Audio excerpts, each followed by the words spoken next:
I know.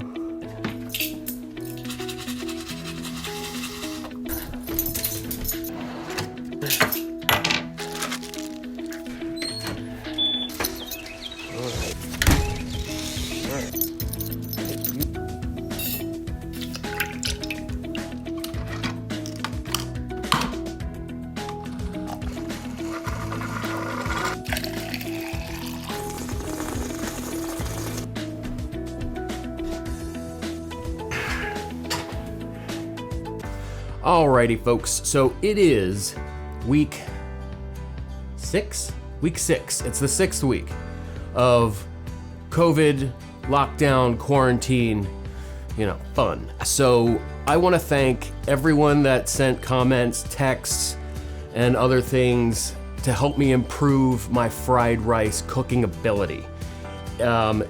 It's actually kind of appreciated. So I've never gotten fried rice right, and I've got a lot of people telling me, hey, here's what you screwed up, Matt. And so that's helpful. Thank you for that. So I'm going to try fried rice again at some point. I don't know when I'm going to try it again, but I will, and we'll implement some of these techniques and suggestions, to help improve my next batch of fried rice. Liz Leiby, she actually went so far as to create her own video tutorial for me, explaining how to do it properly, and at the same time telling me that I did not do it properly, which is fun. It didn't hurt at all. So let's actually take a look at Liz's tutorial to see where I went wrong and how it's really done.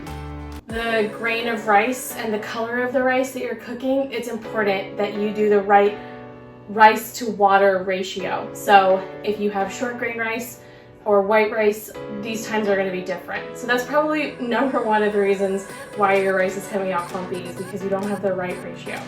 You were definitely wrong when you did half the water on half the time. Then you're gonna measure out a full cup and a quarter cup of water, depending on what kind of rice you have, okay? Google the ratio. It's like as easy as that, I promise. Rice is super starchy, which is one of the reasons that you rinse it out. And another way to kind of keep it from being starchy, and then boom, I will have perfectly good rice. Now, when the rice is done cooking, you need to put it in a Tupperware, put it in the fridge, and always do it the day before, because cold rice is one of the keys to fried rice, good fried rice. So, I'm gonna let the salmon cook a little bit because everything else doesn't take that long to cook.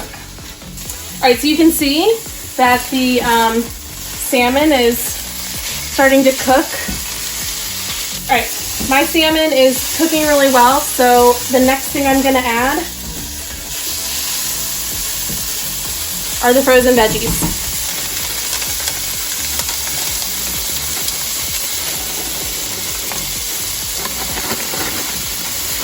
Now, I don't wait too much longer after this to go ahead and crack the eggs in there.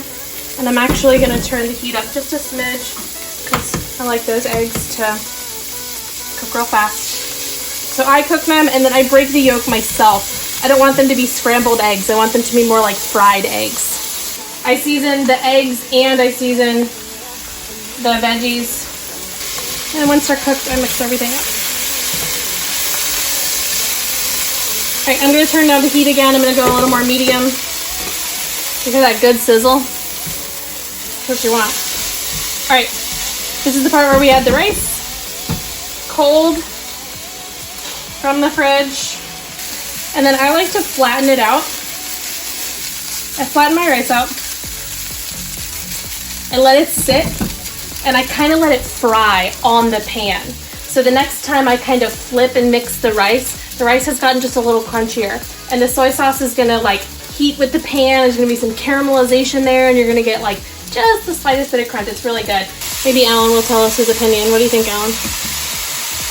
Nope, Alan will not tell us his opinion. That is how you get not clumpy rice. See how none of my rice has clumped? When that's done, I use a little bit of sesame oil. I put it in a bowl. I use just a little bit of sesame oil on top, and it gives it like just a little extra something. But yeah, that's it. Good luck. So the plan that I have in place going forward with regards to fried rice is this. Yeah, hi, generic Chinese restaurant. Hey, I want you to give me all of your fried rice to go. Oh, hold on. What you probably heard me say was, give me a lot of fried rice. But what I actually said was, give me all your fried rice to go.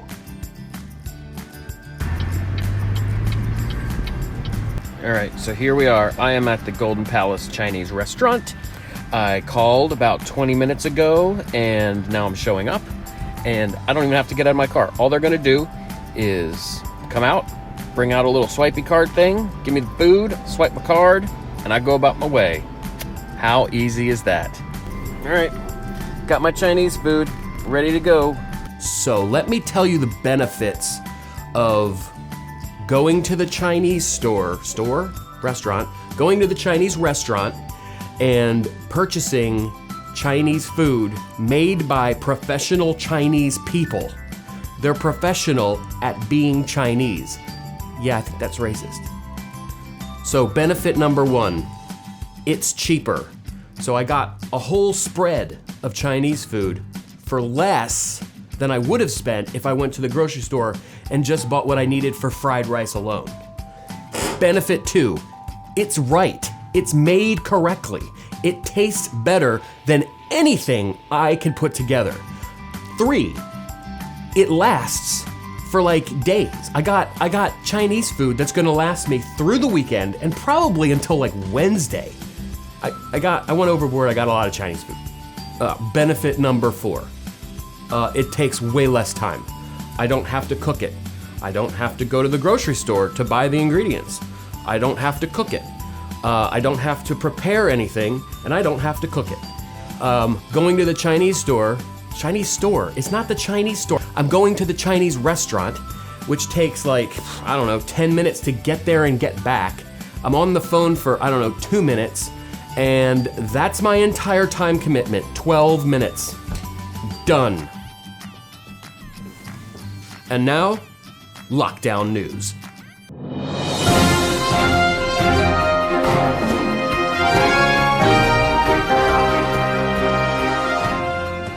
This week in the COVID crisis, people all over the world have been slipping down the slope of madness.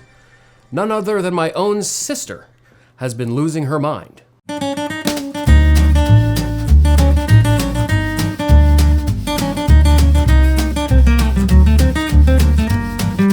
My friend Janet has slipped into madness so deeply that she's now playing her guitar for her food.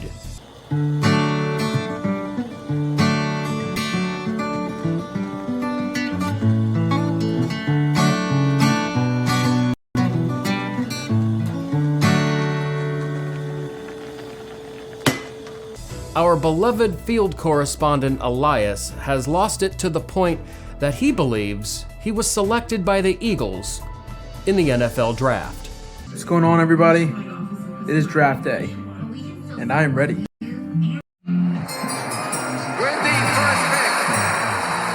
Yo, Holmes, I'll tell you right now, if you tell me 2 years ago I'd be here, I would have said you crazy, loco. Now my rookie contract, $6 million. I'm going to get myself a new chain. Pero I'm so excited to be an Eagle. I've always wanted to fly.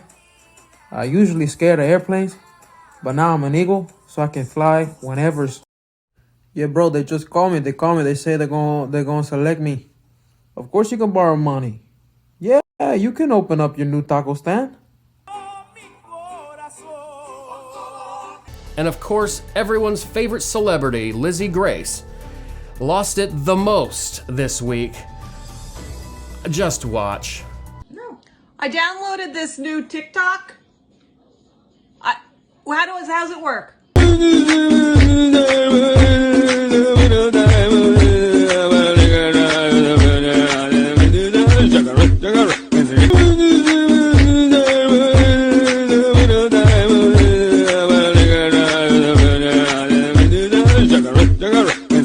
And now for our local weather, we go to Brad out in the field. Brad, how's it looking this week?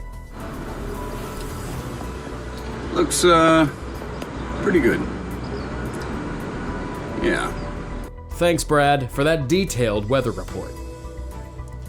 And because somehow this show has become all about food and cooking, my sister has decided to show us all how to make sourdough bread. I have Doug. He's our sourdough starter. We've been feeding him now for I think the last couple of days. So what we're gonna do today is we're actually gonna remove the little bit of starter that we need to bake a loaf of bread, and then we're gonna feed and hydrate that. And then the rest of this starter is what I like to call trash Doug. But trash Doug is still useful. So we're gonna do something with trash Doug, and then we're actually gonna bake the bread tomorrow. We usually just use a big spoon, because Bob is very specific, and he likes to get down at the dregs of the bottom, so he makes sure he has a well-balanced starter.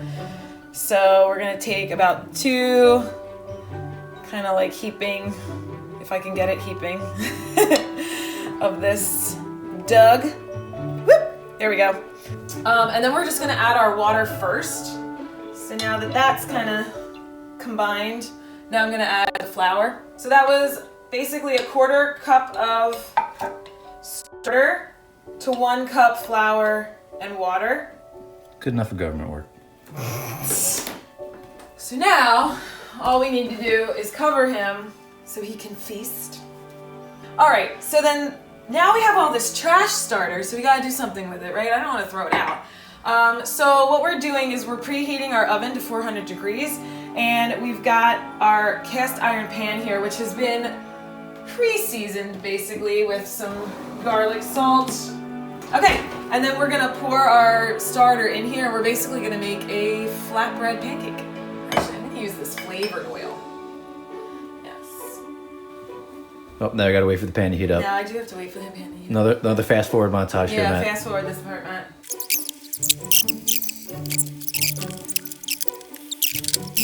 Alright, so we're gonna just pour the rest of good old Doug in here. Alright, so we're just gonna spread them around, get them all evened out.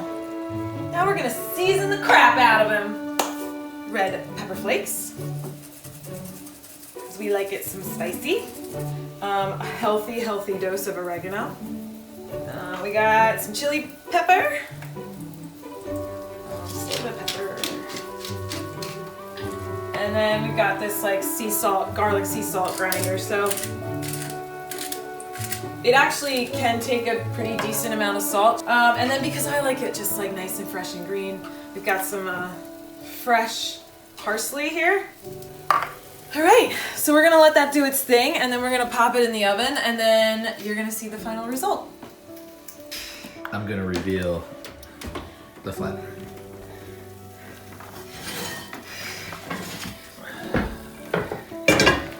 There we go. And you've got like a little flatbread snack. So last night we had a birthday celebration. So yada yada yada, we didn't feed Doug, and we have to make the bread today. So okay, all right. So we've got our starter. And then what we're gonna do with the rest of the starter is, I mean, you can see we've already made another flatbread pancake. So we're gonna just reserve about 1/4 cup of what's left in here, and then that will be the basis for our new starter. So then we're gonna add our water again, like we did last time. 5½ cups of flour. Ugh, I don't have the energy for this right now. Seriously. We finish it off. Yes, Bob, can you please do it? Now with a little movie magic, we will make it look like you just did this. All right. Oh, it's... Okay, it's good. It's now a stringy ball dough. So now this puppy is gonna just sit for a couple of hours and let the gluten do its thing. And then we proof it and then we bake it. Tomorrow. So, one more day. It's endless. This is why I don't do this, and this is why Bob does it. And finally, to wrap everything up this weekend, I want to propose a random act of goodness challenge. Go outside, find a random stranger, and give them a hug. Tell them you love them. Only good things can come from this. From all of us here at COVID Weekend, Stay sterile out there, and we'll see you next week.